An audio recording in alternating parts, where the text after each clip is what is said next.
lot has been said about Gambo Sawaba, Funmilayo Ransom Kuti, Margaret Ekbo, and the Aba women who each fought against the oppression by either the colonialist or federal government of their time against fellow women. Since 1999, women have gone on to be movers and shakers, living up to the saying that what a man can do, a woman can do better, and none more so than the late Dora Akunyili, the former DG of NAFDAC. Under her, she ensured that a lot of fake drugs and illegal substances were destroyed and the owners sent to prison. During this period, Nigeria's faith was restored in locally produced drugs. Another is Ngozi Okonjo-Iweala, two-time Minister of Finance in Nigeria. She assisted in the facilitation of debt forgiveness from the Paris Club and also ensured that our economy was the largest in Africa amongst many other achievements. She is now the president of the World Trade Organization. Senator Abiodun Olujimi is a member of parliament. She is a current Senate minority leader. She joins a list of noble women, which include Remi Tinubu, Binta Garba, and Stella Odua, to mention a few, who have represented their constituents with vigor by either sponsoring or supporting various bills on the floor of the Senate or House. Some of them have become laws. Kufurela Buckner was among the very few deputy governors in Nigeria in 1999, and they have remained few. Valerie Ibe of Akwa Ibom, Ipalibu Banigo, who is the current deputy governor of Rivers State, and Pauline Talon, former deputy governor of Plateau State and current minister of Women Affairs. Women have consistently shown that they have something extra in them whenever they have been given the opportunity to serve. Okay, so these are some women. Of course, many of you who have been saying we have not celebrated late Professor Akunyili. There she is, our very first woman was celebrating on that last feature. I will be taking your messages, but I'd like us to very quickly celebrate women in entertainment. Tell me, who... Okay, anyhow, let's take a look at the future, then I'll come back and ask you who are your favorite women in entertainment, and if you could sing a line or two. All right, yeah, what's that now? Why is some of my girls doing like that? Like, they did like, oh, all right, let's take a look at women in entertainment.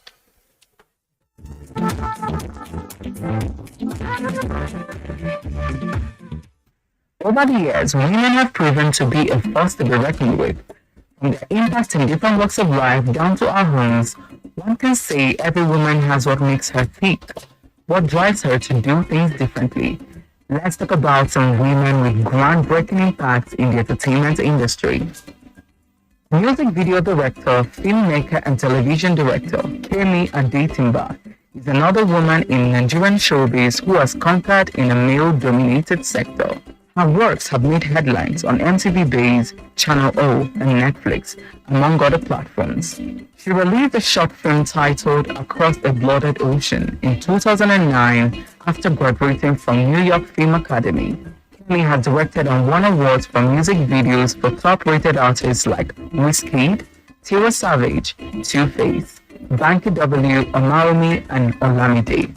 The New York Film Academy graduate produced her first feature-length film, The Wedding Party, in 2016, after which she went on to release another blockbuster, King of Boys, in 2018.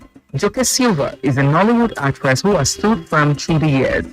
In 2021, when she marked 60, she announced that the day also marks her 40 years in the industry she loves. Her role in the British-Canadian film, The Secret Laughter of Women, was a big leap in her career. She has received a number of awards, nominations in numerous categories. Her apt interpretation of roles earned her a prestigious Honor of Order of the Federal Republic in 2014. Silva is married to veteran actor Olu Jacobs. The two are referred to as Nollywood power couple.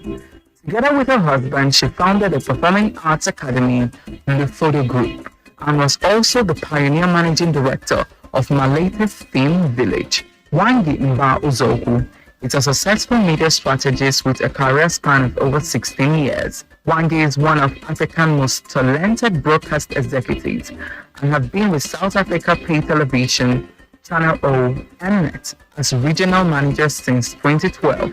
She was appointed as the first regional director in West Africa for Mnet in 2014. Her initiative brought about the birth of the fan-favored reality show Big Brother Niger, as well as the African Magic Viewers' Choice Award. She also manages African Magic World and local channels. Onyeka Owenu is not called the elegant talent for nothing. With her voice and vocals, she spoke volume and pierced hearts. Onyeka is not just an artist who sang many entertaining songs, but lyrics with loaded messages. As an NTA staff in 1984, she produced a documentary titled A Squandering of Riches, which All right, I'm sorry, that's the much we can take on that feature. Celebrating Onyeka Owenu, multi-talented. She's a singer, she's a broadcaster, an actress, wow, an actor. She served in government also. Yeah, She was the certainly. DG of Women Center, Development yes. Center. Yes, so she's worth celebrating. Of course, I like Joke Silver. Yes, she's also been there for long. In as much as I'd like us to speak even longer, very quickly. Tell me, let me start. No, Okay. let me start with you. Tell me your favorite woman hero in entertainment. Woman hero, or someone that I really like. Sure, you really like. What she does is Yes, Shola Sobowale. Shola Shibowale. Why is it not the actress, she's someone that really gives life to her role and what she's asked to interpret. So she's been there for a while. She's been there for a while, so it's somebody I really appreciate and I really look forward to even meeting one-on-one. All right, Shola Shibowale Yamodina. Tell us your closing thoughts on the topic today, celebrating women. I'll keep saying it. Let's give women the opportunity to lead and to be in positions of authority. And we are doing that every day with our NGO. We're sending them back to school. We're giving them an opportunity, and we have even something we're working towards the elections also for women. So we'll get there. All right, thank you very much, Deborah. Tell me. Same here.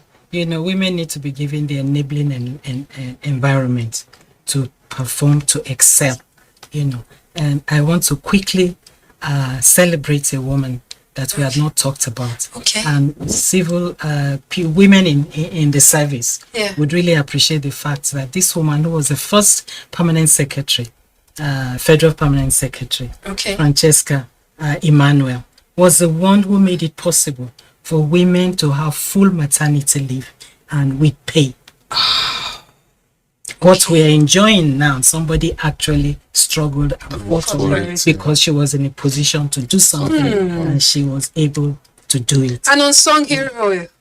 Yeah. This is it. Okay, so thank you. You want to give us Yes, I wanted to say something else please. too, about enabling environments. There was a professor I spoke with, Professor Gunshewe. She was the first Secretary General of National Council of Women Society.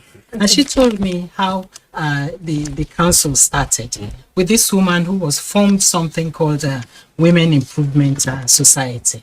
And these women in those days, actually were working with women in Dugbe market. And they set up a nursery in Dugbe so that the women, while they are working, the children, yes, and we are still finding it difficult to persuade, corporate bodies and government to say, have a crèche or something, so that women can give their best. Even when at work. Yes, that's right. All right, I guess I'm sorry. This is the much we can take on the program today. And I'm sorry I've not been able to take all many of your messages. I see them coming. But a couple of you are still calling and not making me read your message. Please. Let's also text or WhatsApp next time only. I'll just take one or two. My name is Joseph Oboyomi. My hero is my mother, strong like a man. Good afternoon, Cecil. I'm celebrating you, my mom, every time, every day. Thank you all very much for being there for me, my superheroine. All right, Capsi says her mom is a superheroine. And for me, Cecil Egbele, I celebrate my mom, I celebrate all great women and many unsung heroes like that Kara woman at that junction. Thank you very much. Bye-bye.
NTA, you can't beat the rich.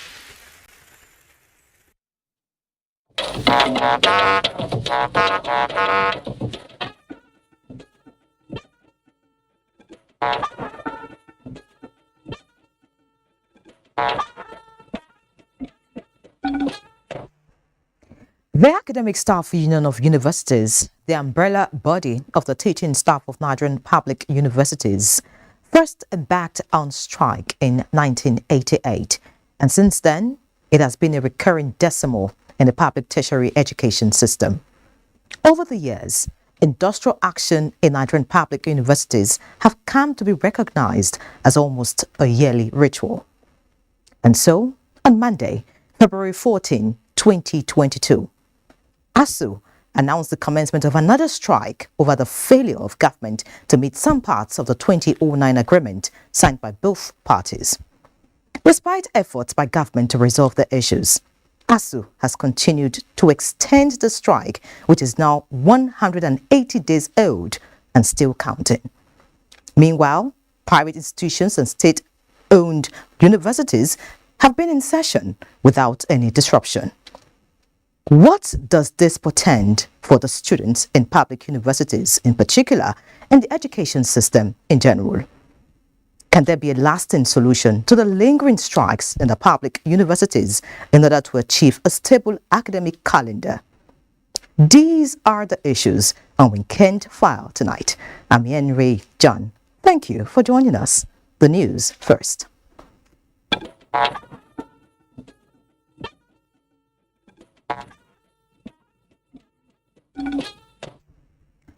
President Muhammadu Buhari Friday evening granted audience to the Deputy Secretary General of the United Nations, Amina Mohammed.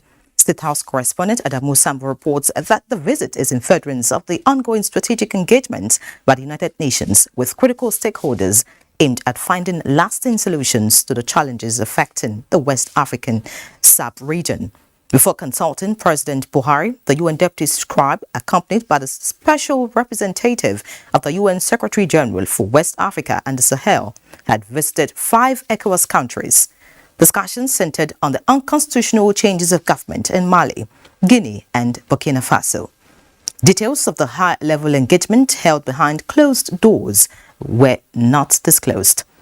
It would be recalled, however, that last Thursday, the new president of the ECOWAS Commission, Dr. Aliyu Touré, had confirmed to President Buhari the military transition in Mali and Burkina Faso is on course, but a lot of attention is required on the situation in Guinea. In other news, barely 2.5 months after the National Rescue Movement had its 2022 National Convention, a faction of the party has emerged and declared the national chairman and national organizing secretary of the party both expelled from the party. Led by chairman, board of trustees of the party, Senator Saidu Dansada, the faction took the decision at what it called second quarter NEC meeting held in Abuja. Joseph Otsen brings us details. They stood together at the Center United on 2nd of June 2022 at the National Convention that produced Mazi Anyajike as presidential candidate of National Rescue Movement. But after 2.5 months, it seems the center can no longer hold in the National Rescue Movement. At this meeting presided by Chairman Board of Trustees of the party, Senator Saidu Dansadao, this faction of the party has declared National Chairman of the party, Isaac Ude, and National Organizing Secretary Muhammad Issa, Publicity Secretary and Treasurer expelled from the party over allegation of forgery, fraud, extortion and misappropriation of party funds. The chairman of the party and the National Organizing Secretary forged the signature of the duly elected and the bona fide presidential candidate of the party and claimed he had voluntarily withdrawn. I went to INEC, so when they saw the counter letter that my signature was forged, they put a stop on it. When I left the place around 4, 5, not up to 1 hour, somebody called me from INEC that they have removed my name, that a substitution has already taken place. The NEC members appointed Dambuba Muhammad as the new acting national chairman of the party, Obedike Okolo as national secretary in a newly constituted party executive committee. In a telephone conversation, the allegedly disposed national chairman Isaac Ude insisted that he is still in charge and branded the meeting an illegal gathering. The meeting is illegal and then it's taken they are null and void. A party which says it is on a mission to rescue Nigeria from socio-economic hardship may itself be relying on the courts to rescue itself before the general election. In Abuja, Joseph Unsung, NTA News. And away from politics, the September deadline for the completion of the Lekki Deep Sea Port project remains sacrosanct. Minister of Transportation Muazu Jaji Sambo, while on assessment tour, described the project as the pride of Nigeria. Not only because it is the first deep sea port in West Africa, but with capacity to change the spectrum of cargo evacuation and delivery in the country. Michael Olaleye reports. As the largest and busiest ports in Nigeria, Apapa and Tinkan are crucial to national economy, which they help to drive through movement of cargoes for import and export. Having started his career at the Nigerian Ports Authority in 1984, the new Minister of Transportation, Muazu Jaji Sambo, is well aware of this fact as confirmed by his maiden visit to the ports just about a month after assuming duty. Of major concern to him, as he was conducted on a facility tour of the terminals by the Managing Director of NPA, Mohammed Bello Koko, is how to improve infrastructure and further drive efficiency at the ports. For easy movement of goods. After a meeting with stakeholders, the minister inspected operations at Ijora Container Terminal, where he lauded the port reforms embarked upon by the NPA. Luckily for us, it's PPP now that drives the world, right? And that's why, for example, I was encouraging CFAX to come and do this road under the tax credit scheme of the Federal Ministry of Works and Housing. For the Nigerian Port Authority, the visit is an added motivation. We've been talking about the need to rehabilitate Tinkan Island Port, so he's here to assess for himself and see the urgency. I have seen the urgency and I'm sure he will also take action. Before departing for Abuja, the minister is expected to visit other ongoing projects under the ministry spread across the state. In Lagos, Adeni Itaiwo, NTA News. And away from Lagos, we head to Kano, where the federal government is adding speed to the ongoing efforts to deliver quality and affordable housing to Nigerians. This was emphasized when the Minister of State for Works and Housing visited one of the completed housing projects in Kano, with a stopover to assess the dualization of Gwazo-Dai Road. Abdullahi Mohammed reports.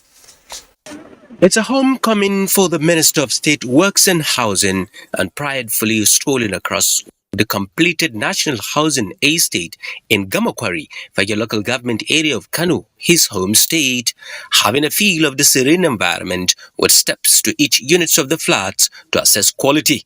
His gratitude goes to the initiator of the scheme. Subscribers have already started moving into those houses, and the model of financing certainly is flexible to the extent that you have 3 different models of financing. You have outright purchases, rent-to-own and mortgage options, which I think people are keen into. His next ride was a blessing of precipitation from above on the newly awarded dualization of Gorzo-Deyi, about 85-kilometer monocarriageway, a critical interstate link.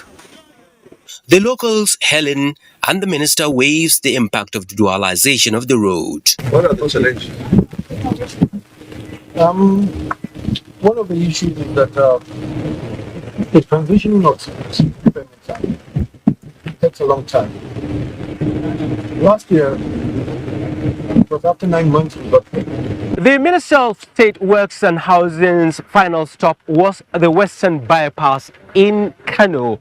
He assessed the progress of work so far and also the quality of the job being delivered, urging the contractors to add speed to the level of the work they have carried out so far so that they can complete the project at the appropriate time. In Kano, Abdullah Mohammed, NTA News. Many thanks, Abdullahi. As the largest economy, leading oil producer, and the most populous country in sub-Saharan Africa, Nigeria faces the unique challenge of having to diversify its economy away from fossil fuels while responding to the unmet energy needs of its growing population. However, efforts are being made to turn this challenge into opportunity by turning waste into renewable energy while creating jobs for Nigerians. Mahmoud Mohammed brings us details. The 2015 Paris Agreement may have set a global limit to temperature increase to well below 2 degrees Celsius and build a net zero emission economy this century. But delivering on these ambitious targets depends on the ability of developing countries to scale finance in support of the zero emission project. Nonetheless, Nigeria wants to turn this challenge into an opportunity by increasing its use of renewable energy, reduce its carbon footprint, and eliminate gas flaring.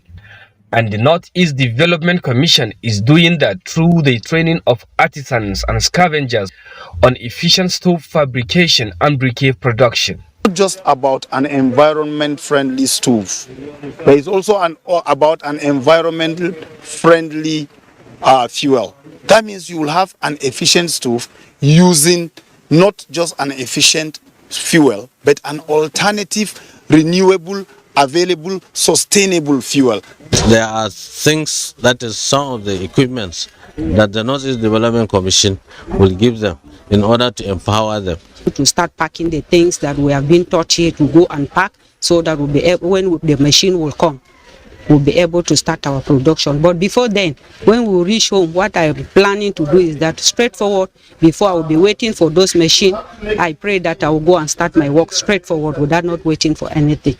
With these, it is expected that the transition will not only lead to zero carbon emission, but will as well come up with numerous job opportunities. In Bauchi, Mahmoud Mohammed, NTA News. The Nigeria Police Force has dismissed Corporal Okweyemi Kadiri, attached to Dolphin Divisional Police Headquarters, for unprofessional conduct. Francis Form reports that the force has dismissed 3 officers within 3 weeks. Why will you break it? What did I do to you? What did I do to you? What did I do to you? The Inspector General of Police has said you should not touch our... That was Corporal Kadri of the Dolphin Divisional Police Office assaulting a member of the public.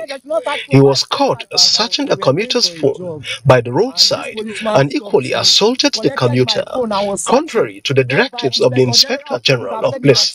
We received a complaint against him from some young Nigerians who were actually assaulted. We did the room trial for the corporal, and we have got the verdict of the proceeding that Corporal Okweyemi Kadiri should be dismissed from Nigerian Police Force. By this, he ceased to be a member of Nigerian Police Force. I want to urge members of the public to please take note of this. Force Public Relations Officer Olumuyiwa Adejobi calls on officers and men of the force to maintain professional conduct and being civil to members of the public. The force PRO also calls on members of the public to ensure proper conduct with police officers to avoid infractions. Francis from NTA News. And still on security, scores of bandits have been neutralized by security forces during an operation in Galbi village of Chikun local government area of Kaduna State. The success was recorded as a result of combined operations by ground troop and air component of the Operation No Mercy, following credible intelligence by troops of Operation Forest No Mercy, who identified terrorist enclave in Galbi area. There was stiff resistance, but the terrorists were subdued by firepower of the military. General purpose machine guns, 3 AK-47 rifles and 7 motorcycles were recovered.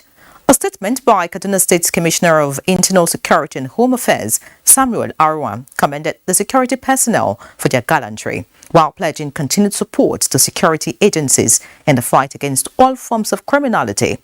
The state government urged the public to provide credible information to security operatives in addressing security challenges bedeviling the state. Looking at other issues now, tourists, devotees and cultural enthusiasts from across the globe trooped into the ancient Osun Grove for the grand finale of the annual Osun-Osogbo Festival. Bolaji Akim reports that the annual sacrifice to the goddess of the Osun River climaxed the 2-week-long cultural activities. The annual Osun-Osogbo Festival, which dates back to centuries, began 2 weeks ago with various rituals and cultural activities, has remained a major World Heritage attraction with an assemblage of devotees and worshippers beyond the shores of Nigeria. Extremely valuable from a historical, cultural, and religious aspect. It serves as an inspiration for people all over the world. I'm very proud to be a representative of Osun from the United States. The weeks-long festival climaxed with the offering of sacrifice carried by the poultry maid called Aruba to the river goddess right in the Osogbo Grove.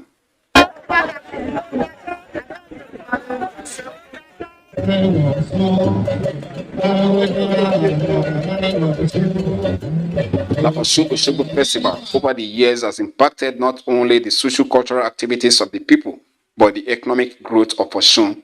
Osun-Osogbo Festival has moved from local festival to international festival. The UNESCO have recognized this festival as one of the most important festivals in the world. We are here to promote our culture.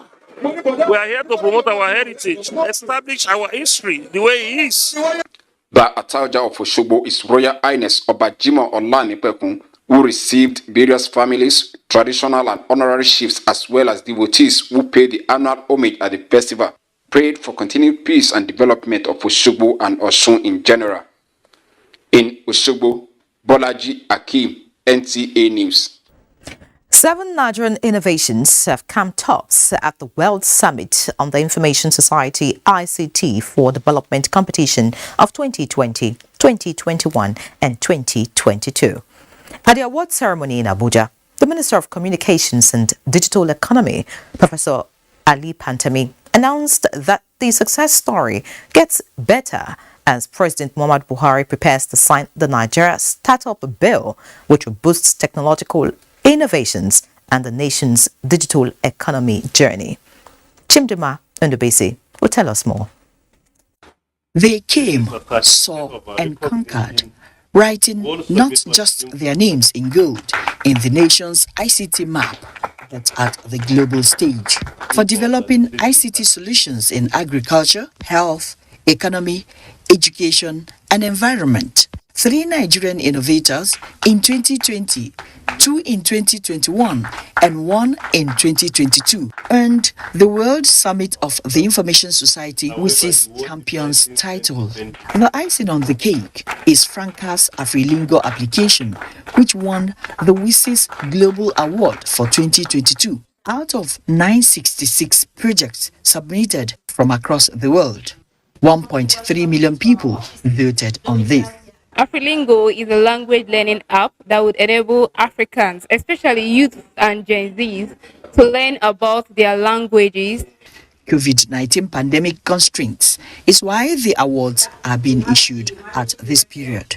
The Minister of Communications and Digital Economy, who doubles as Mrs. Chairman, gives a final push for these solutions to transform from startups to visible global technologies. 3 institutions of government, NIT, the NCC and Galaxy Backbone, will establish a contact with you so that we will continue to review your performance and support you where necessary so that the solution will go beyond where we are. We do hope in the next few years another Bill Gates will emerge from Nigeria. WISI's aim has always been to bridge the digital gap between poor and rich countries by increasing internet access in developing world. In Abuja, Chimdima Ndubisi, NTA News. Time for our first break. Please stay. Nothing should divide us. Nothing can divide us. And absolutely nothing will divide us. In our togetherness lies our strength. Our diverse nature beautifies us. Yes, we may not agree socially, politically, and culturally. Not even our ideological, religious, or ethnic differences lead to bloodshed. Let us draw a leaf from the painful reality of our recent history and give dialogue and negotiation a chance. Let us support our gallant men and women of the armed forces, symbol of our national unity. One people we are, have been, and always will be. Nigeria is my country. Your country, our country. Let us keep her together in peace and unity.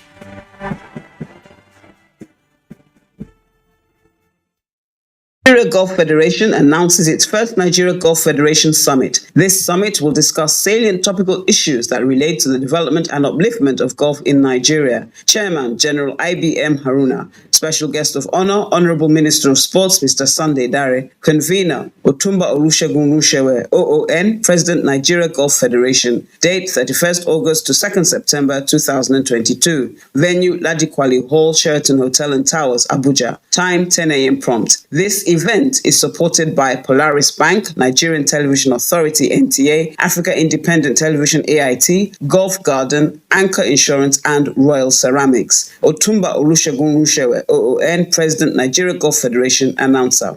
Music is fuel that fires up our soul. Today, African music has a dominant place on the world map. This massive music movement creating waves across the globe. I have seen the evolution and the growth of this industry. But every movement starts with a story. And the best place to start any story is at the very beginning. There's a phenomenal energy that can only have come from Africa.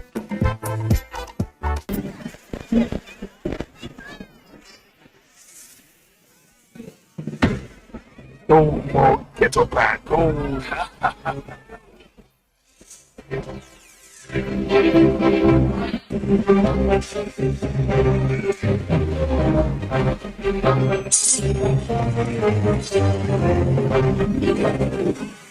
Enjoy cargo taco, fortified with vital rich plus iron.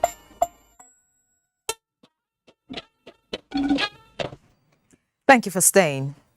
For 5 months now, students, parents and observers alike have been keeping vigil, anxiously waiting the resolution of ASU strike, only for the union to announce extension of another 4 weeks. The union believes the period is to give government more time to address the contending issues. What is the implication of this? Abdullahi Musa Suleja takes a look at the development. The contentious issues between government and ASU have been in public domain. Talks between the two have been on, but students of public universities remain at home for long, enough to cover an entire session. While private universities operate for people who can afford the fees, average parents are left with options of public universities that have lean vacancies, considering the high number of admission seekers in the country. This is a country that helps on catching up with developed societies. Other countries, they are moving forward, and our children are set back. The extension of strike for another 4 weeks is described as one disaster too many. When I heard about the extension by 4 weeks, I wasn't happy because, like I told you, I have somebody who was supposed to be graduating very soon, but due to the ASU strike, they have to still stay home longer than necessary. It's really unfair, and the parents are really not happy about that. Students will not be blamed for helping themselves in the circumstances they find themselves. I'm tired. I'm tired of this whole strike thing. I want to go back to school. Almost on every account of its industrial action, ASU extracts some sort of financial commitment from the government, and this seems to constitute some kind of win situation until the next strike action. My plea here is ASU should make a better consideration. Federal government should make the best of all consideration. It's like a dead end. That is the truth. They are giving our young people the opportunity to go and do anything they want to do. If we don't, that is not what we want. We don't need ASU to develop our educational system. When people say government, yeah, it's not government only. They're the lecturers, because I heard that one of the problems that was persisting was that lecturers were not ready, mostly the profs, to be in the IPPS pay system. They're supposed to be. Because also that has also an effect that one lecturer will be having lectures in about 5-7 universities. It also has dampened on the employment rate of the new graduates. I had a friend during an ASU strike in 2001 or 2000 thereabout. He became depressed. Rather than allowing the students to stay on for 5 months, the student morale, the student brain, the student academic performance will not be the way it used to be. Observers are keen to see the resolution of this unhealthy development in Nigerian university system to enable the institutions compete favorably with their counterparts in the world. Abdullahi Musa Suleja. For an academic sector already traumatized by over 5 months strike embarked upon by the Academic Staff Union of Universities, the decision to roll over the industrial action by another 4 weeks was bad news. In this report, Adene Itayo takes a look at the implication of the extended strike for all stakeholders. Coming at a time when the entire nation, particularly university students, are anxious and anticipating an end to the ongoing strike by the Academic Staff Union of Universities, the union rolled over the industrial action by another 4 weeks. The extension, according to the union, is to give the federal government more time to procure permanent solution to issues in contention, especially that of a payment platform agreeable to all unions in the universities.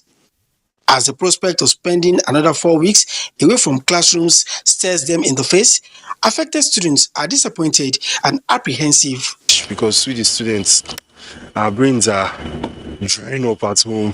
Poor academic performance, time extension, and lack of interest among the students. They won't be interested to, continue further. Many of them are going into crime. Drug abuse and addiction is on the rise. Prostitution is on the rise. As at now, Nigerian universities enjoy average ratings across the globe, with University of Ibadan at 1,172nd position on the Center for World University Ranking 2022 report. The lingering strike and the attendant disruption in academic calendar, experts say, will not help the country attain better ratings. We have students from very many West African countries. We have children, we have governors' children in school. We have people come from abroad, come from England and America to school. We had lecturers, exchange of lecturers from America, from England. But since this ASU matter started, it makes all of us look so unserious. Withdrawing their children from public schools to private institutions. What that means that we are gradually destroying public schools. For the likes of Moses Silas, who runs the business center on the campus, the extension means another 4 weeks of drought. My business to bind books and make photocopy on it. Now you can see nothing work out again. Going back to the dialogue table with a singular purpose of finding a lasting solution in the interest of all stakeholders is one crucial demand of Nigerians who hope for a quick end to the impasse. In Lagos, Adini Itaiwo, NTA News. Meanwhile, River State-owned universities are among institutions not affected by the ongoing Academic Staff Union of Universities (ASU) strike. Stakeholders say it's one of the numerous benefits of a decentralized education system, while urging authorities to address the concerns of ASU. Robinson Deratiede has the details. unlike their counterparts in other universities in the country that are torn over ASU strike, students in the Rivers State-owned universities are moving on with academic activities. Rivers State University and Ignatius Ajuru University of Education are not affected by the strike due to the state government's stand against any form of industrial action. Stakeholders noted that management of universities is better on the state due to proximity to authorities and funding. Here is better off because lectures have been taken care of. There's no reason for them to go on strike when they are meeting their demands. State universities are nearer to the head of administration, whereas in federal universities, they are very far away. So in terms of finance, it is better for the states to handle the universities because they are nearer to them. There's no thing like dividing federal and state universities. They do the same course. They pass through the same processes for accreditation, for promotion, and they are given the same recognition. Our struggle has also always been in the interest of the students. You know, it's not just about coming up with certificates. You don't have the facilities that you are required. Part of what we are fighting for is funding, the funding of our public universities. ASU is on strike over demands for a better university system and lecturers' welfare packages. In Port Harcourt, Robinson Derateide, NTA News. Now joining us live to discuss the lingering strike and matters arising is Bola Bakari, who is the president of Truth Be Told Network. Many thanks for joining us. We also have Kalu Aja, a public affairs analyst, who joins us via Zoom. Welcome, gentlemen. I'm glad to be here. Mr. Kalu. Hey, how you doing? Good day. Okay, so I'll begin with you, Mr. Kalu. You know, ASU has been at loggerheads with the federal government over the years for its refusal to honor the 2009 agreement it entered with the union. Now, some of the demands actually include reviewing condition of service of lecturers every 5 years, revitalization of the public universities, and of course, adoption of UTAS. Could you tell us why there's a disagreement after an agreement? Yeah, well, broadly, everyone in Nigeria agrees with ASU that they should get better funding. Everyone agrees with that. I think the problem with Nigerians is how much of that funding can the federal government actually give ASU, and why ASU should use only strikes as an option. 2009, ASU and the federal government agreed for 1.5 trillion. That was in 2009. If you do the calculation till today, that's a whole lot of money. ASU asked for 25% of the entire budget, and that 50% of that budget should go to only universities. Is that right? I mean, can the Nigerian government today say they only want to fund university education with 50%? It's not done anywhere in the world. We've got about 10 million kids out of school today in primary school age. That should be the focus. But ASU has a signed agreement, and the federal government has got to honor that agreement at least to a part. It's got to become clean to ASU and say, these are the sorts of funding that we have, and this is what we can do. For IPPIS, I think it's just ASU being a bit too arrogant. You can't tell your employer how you want to be paid. Imagine if ASU says, we don't like the way passports are issued, so we're going to issue our own ASU passport for university lecturers because Nigerian passport service is not really functional or doesn't really work optimally. That's a bit arrogant from them. But last to the point I'm going to make, there is no ASU bill. All these promises, was it captured in legislation? Was it captured in appropriation? No. It was an agreement done by the president and the academic staff in universities. There is no bill saying we're going to take this money from this part to fund this agreement that has been signed by the president. That is the big hole that ASU should have covered up. The kids should not be at home because ASU doesn't want IPPIS. That's bad on the kids.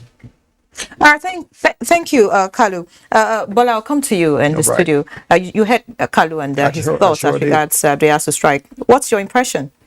Honestly, saying they want to go on strike for another 4 weeks is just, it's a misnomer. They've been at it for quite some time. To me, I'm not surprised. Because from the time ASU was formed, in the 80s, 86 to be exact, to date, they've had close on 18 strikes, which means every other year they've been having strikes. So if you are telling us now that there is a few things, an agreement they had with the federal government as at 2009, it is part of that systemic strikes they've been having over time. I am not saying they are right, neither am I saying they are wrong. But what we have on our hands is a kind of a systemic anomaly for which consecutive governments are trying to take care of. Imagine what happened in 2009. It is not this government that was there in 2009. But I will tell you one thing. When it comes to politicians that formed the government, there are instances where politicians agree to things like this based on political expediencies. The money in question is huge. I'll tell you that for free, it's huge. Little wonder they were talking in terms of percentages, 25% tomorrow, 50% tomorrow. If a change of government comes and there is a dip, which we really had, there was a dip before this government came on, there was a real dip when our sole fund income, our sole inflow was at a low ebb. So we all need to think along that end. It is not enough to say you want money, you want money, you want money. There has to be that element of sincerity on your part. Then you have to think like a Nigerian. You need to be patriotic enough. You need to have that element of nationalism in you before you say, okay, I am demanding this. At the same time, you need to think along with the government before you make your demands. And of course, having to look at the realities on ground in 2022, of course, compared to 2009. Now, with what you've talked about, of course, we are here now, strike action here and there. That's right. We had the longest 9 months in 2020, and now we're 6 months gone with this. What's the implication of all this? It's crazy. I'll give you two implications. I mean, your video showed a lot of kids out at school, drug abuse, all that kind of stuff, because they're not engaged mentally at school. The bigger import is that lots of families are going abroad to get education. What does that mean to Nigerian naira? It's falling because you need dollars to spend abroad to take your kids to school abroad. So every time ASU strikes, the dollar will crash. Every time ASU strikes, the economy will depreciate. There is no economy on earth that grows without an investment in education. And that's the fault of the federal government. If the federal government does not invest in education, the Nigerian GDP per capita cannot grow. But every time ASU strikes, more Nigerian families take their kids from Nigerian schools and go abroad and buy more dollars. The naira gets weaker, jobs get lost. That's a direct correlation on the economic front of the strikes that we're seeing. All right, that's a bad situation there. Many thanks, Carlo. Of course, we'll come back to this conversation, but that's after this break. Please stay with us. Efficiency and quality. National Center for Women Development. A home away from home. With our newly renovated rooms and conference facilities, the facility has a standard, single, and double room. We are second to none in Abuja and uncomparable to none. We also have a standby power source. Visit us today at the National Center for Women Development, Central District Area, opposite Central Bank of Nigeria Headquarters, Abuja, or telephone 070-511-1163, or visit our website www.ncwd.gov.ng. National Center for Women Development, rebranding, restructuring, and repositioning. Forget last season. Forget the winners and the losers. Forget every moment that stole the show. Because this is a brand new season on GoTV. And it's going to be bigger and better than any season before it. With over 7 leagues and cup competitions, plus a World Cup. Make sure you get the best seats in the house this new football season. Get a decoder, GoTenna, plus 1 month GoTV Max for 6,900 Naira only. Bigger season, greater football. GoTV. Love it. As the 2023 elections draw near, remember, evil prospers when good men and women only wish for peace. But never take a step to make peaceful elections happen? Are you a father? Are you a mother? What are you saying to your children as elections approach? Have you warned them not to let themselves be used to cause violence? Have you explained to them what the consequences of electoral violence might be? Do your part to make peaceful elections happen. Talk to your children. Protect them from unscrupulous politicians who want to put them in harm's way, while their own children are comfortable at home, within and outside the country. Let's join hands to make 2023 elections peaceful. This message is from the National Orientation Agency, NOAA.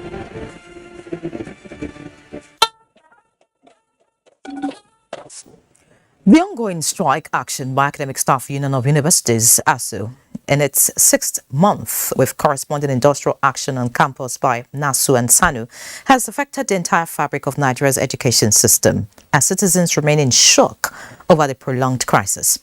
In the heat of the total closure of federal and most state universities in the country, 3-year-old Borno State University in Maiduguri is among those that have remained in session, sustaining academic activities with students' intake quadrupling. Jadwa Jasini reports.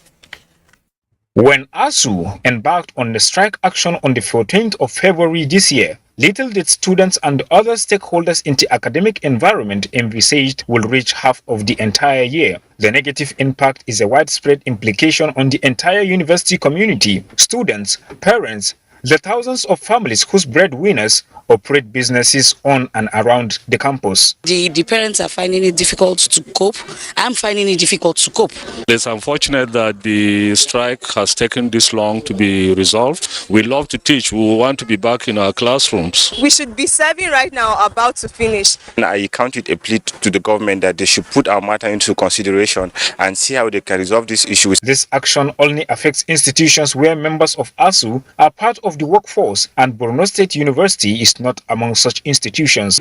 Labor issues. Having held its third matriculation ceremony with over 2,000 students, the Borno State University has just concluded its first semester 2021-2022 academic session with a 2-week break after the examination, a development the students are happy about. I'm really excited because I'll be excelling, I'll be moving forward. The ASU saga did not affect any of our students. We are still running our system. I think by keeping the session going by default, we are indirectly improving the standard of learning at the tertiary level. You can see the activities of this university is going up, and then students are willing to, not only the student, even the parents are willing to send their children to this university. Students are hopeful and praying that the strike is called off for the good of all.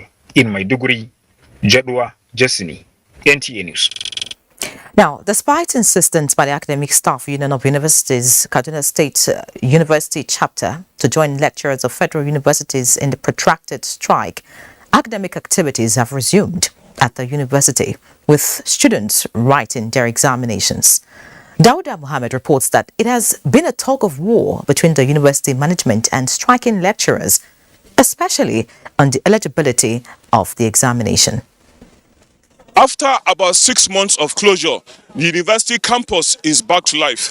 Despite insistence by the ASU in KASU that they are still on strike, students have been writing examinations. Among final year students who wrote their final papers is Esther Okpe, a final year student of Christian religious knowledge who ought to have graduated a year ago but was caught up by the lingering strike. I was supposed to finish last year September, but I'm just finishing now. It has not been easy. While other students are back to school preparatory to the commencement of their final examinations. We wrote exams twice, but the questions were fair enough for us. I mean, if you read, you'll be able to attempt the questions, yes. And I feel happy about it, honestly, because staying at home for 6 months is not easy. Initially, I thought it was a joke. I thought it wouldn't happen. I thought the exams wouldn't occur, you understand? So when I now came back, I now find out that, okay, the exam is truly genuine. The department wrote the exam, while some department didn't write the exam. Like 100 level haven't written exams yet. However, Academic Staff Union of Universities, Kaduna State University branch, at a recent emergency meeting, denounced the resumption of academic activities and disassociated themselves from the examination. Whenever change our position is still clear that we're still on strike. we have never actually changed our position ever since insurrection.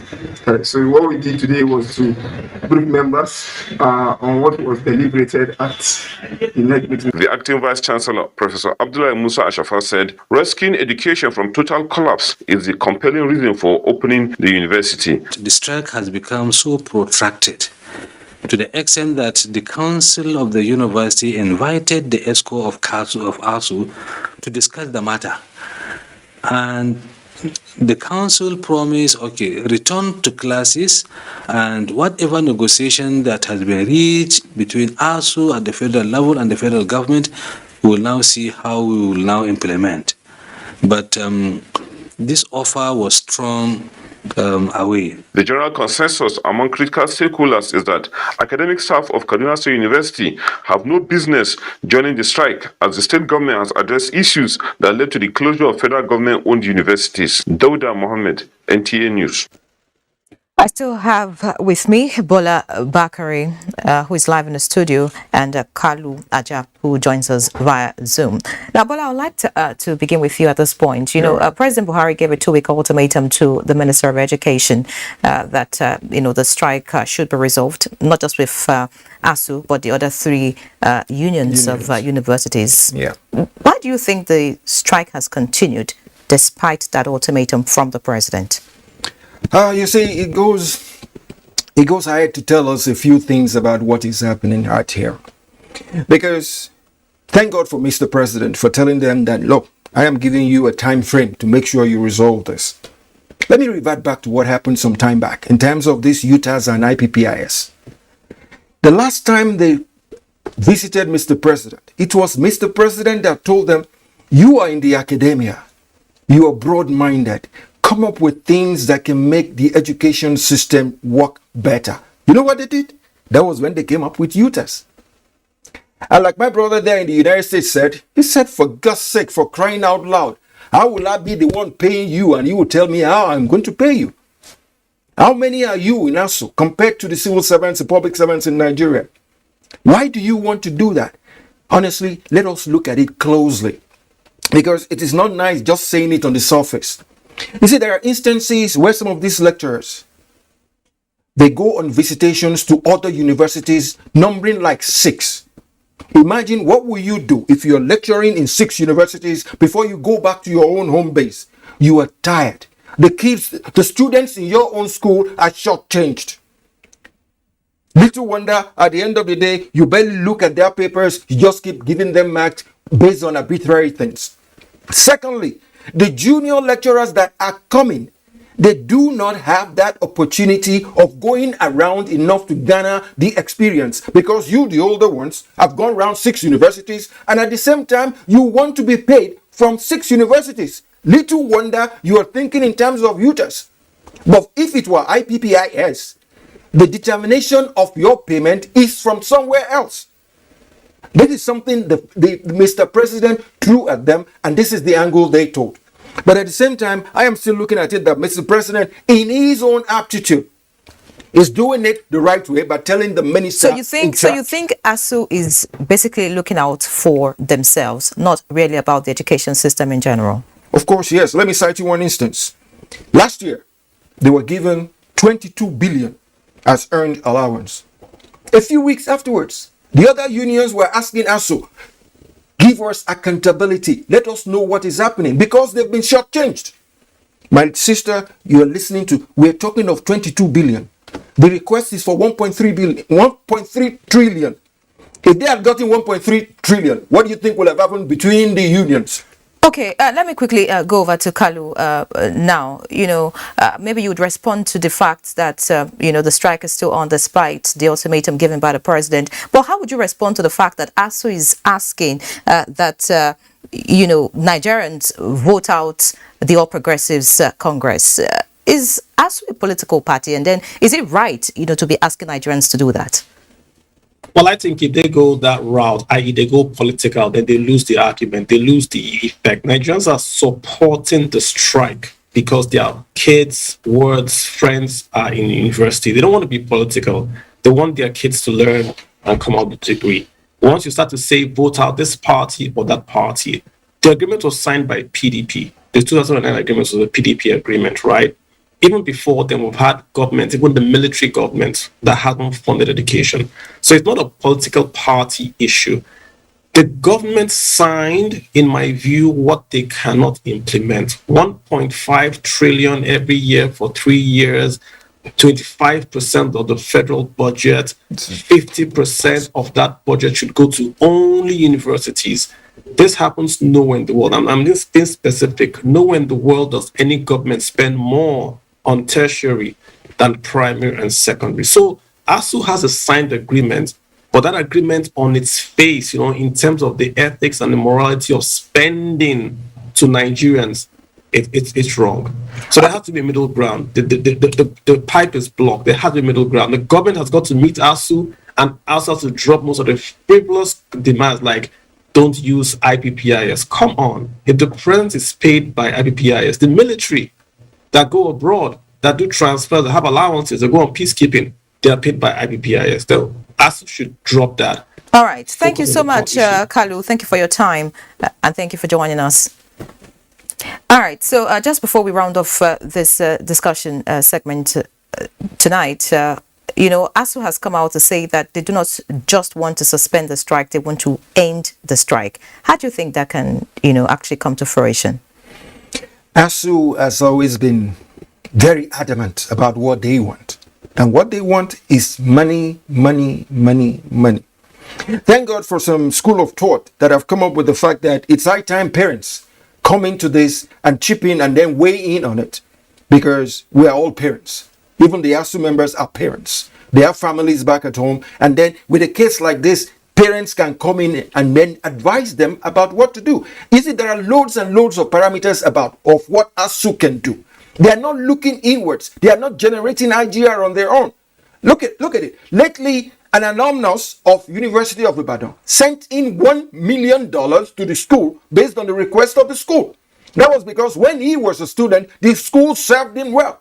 $1 million is now 600 million naira. That's going to do a lot. What do you think these kids that we left on the streets are going to do to their schools afterwards? Nothing. They won't come back. They won't even think about coming back. There are a lot of things ASU can do back at home. Going to their university campuses, they have close. The land space there is humongous, and they don't do anything with it. I can remember again, there was a minister of state that said something that, if you want that much money, why don't you go into farming? They lambasted him that he was looking at them like farmers. For God's sake, my sister, farming is a lucrative business. All the land spaces in universities, what are they doing with them? So you mean that ASU can, source for what they want? Of course. Theaters are there, PPPs are there, the grants are there, international grants are there. There are conglomerates in Nigeria that are waiting for all these kids to come out. And then they can tap into those brains. But like one of the boys said, he said their brains are frying up. Why wouldn't their brains fry up? You're supposed to go to school for 4 years. You're in school for 7 years. And somebody somewhere who is a parent is telling me, you have to give me money first. Where is that element of nationalism and patriotism, my sister? Many thanks, Bola Bakari, for your insight and your you're welcome anytime. Your time tonight. Of course, looking forward to the end of the strike, not just now, but forever in our education system. We'll take another break.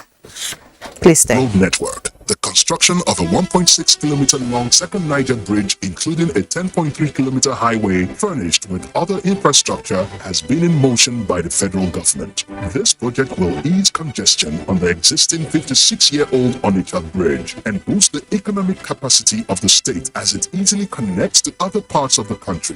The completion of the world-class second Niger Bridge Onitsha will be one of the many proud moments of the state, its people, Nigerians, and foreign investors. Onitsha, which hosts the largest market in Africa, is geared up to boast of an impressive road network. Once again, these moments are made alive by the federal government, and it is deserving of all the applause.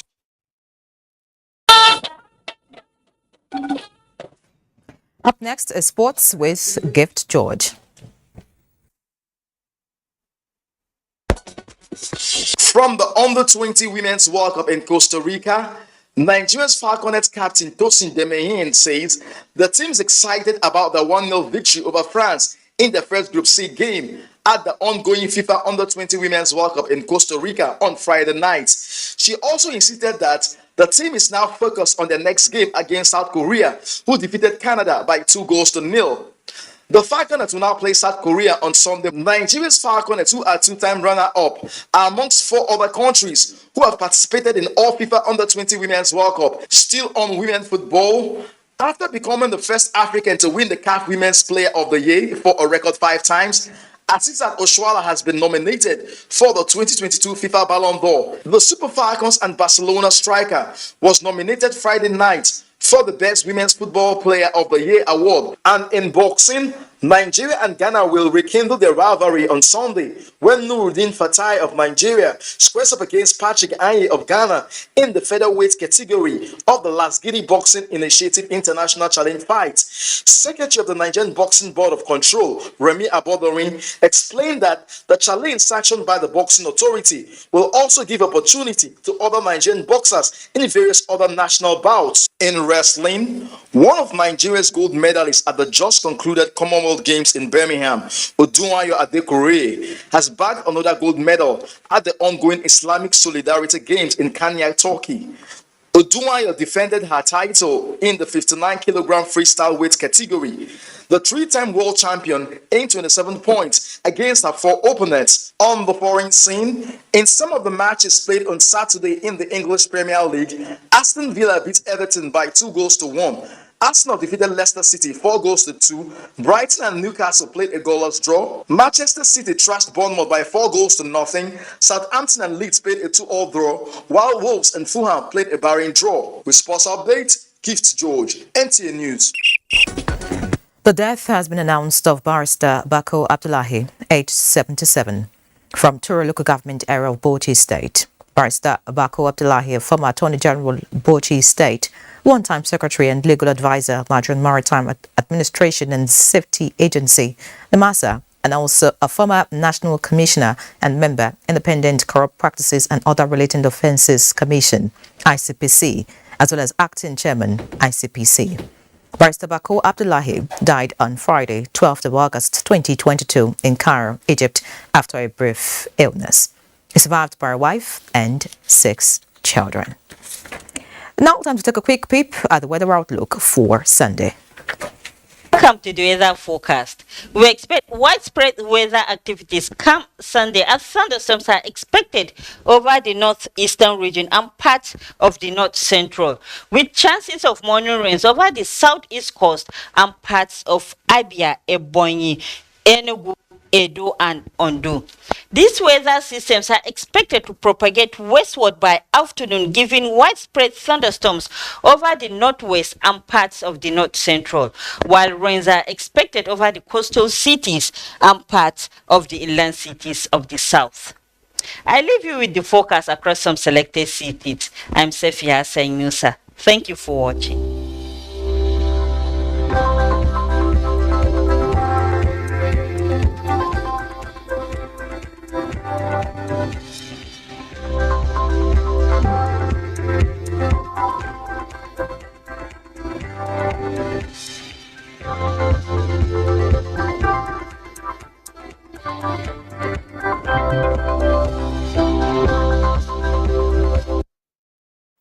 That concludes Weekend File tonight. Many thanks for watching. Please remember that rape is a crime.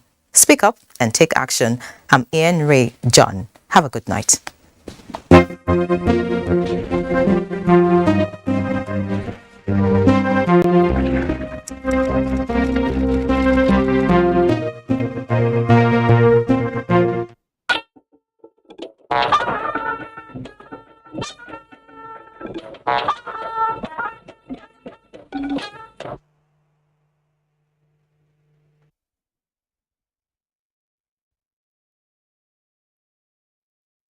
Although social media as a channel of communication is inherently harmless, it becomes harmful and damaging when used without discretion and thoughtfulness. Bad social media users spread rumors and fake news without verification. But good social media users stop, reflect, and verify information before sharing it. Be a good social media user. Stop the spread of fake news. Verify the authenticity of your source and use social media responsibly for a better Nigeria. This message is brought to you by the Nigerian Television Authority, NTA, in collaboration with the National Orientation Agency.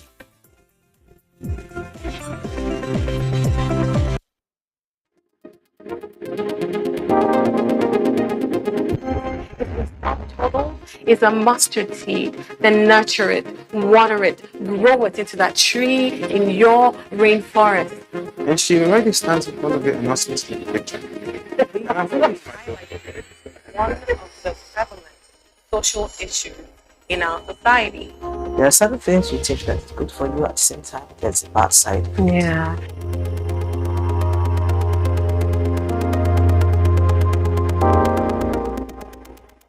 What is it that you want to leave us with today?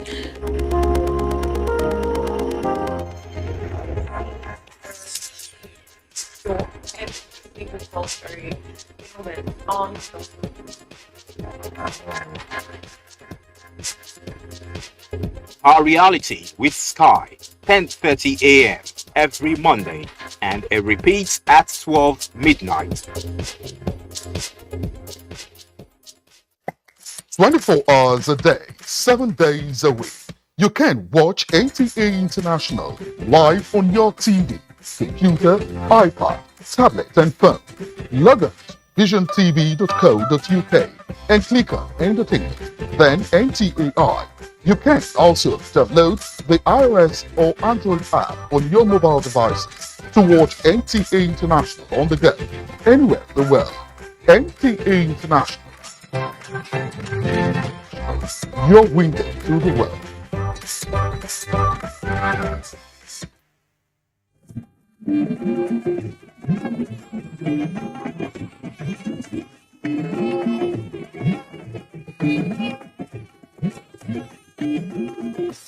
This is the network service of the NTA. Our pastors, our imams, in every church, in every mosque, please realize that in the course of praying for peaceful and transparent elections, we all have duties beyond prayers. If we want a stable society before, during, and after the elections, what should you be saying to those that worship with you? All Sundays and all Fridays, you are saddled with the responsibility of bringing up good generations. It is therefore your duty to both man and God to ensure peace all the time, no matter about elections alone. People talk to people and people listen. Talk to your followers. Make them listen to ensure peaceful 2023 elections. This message from the National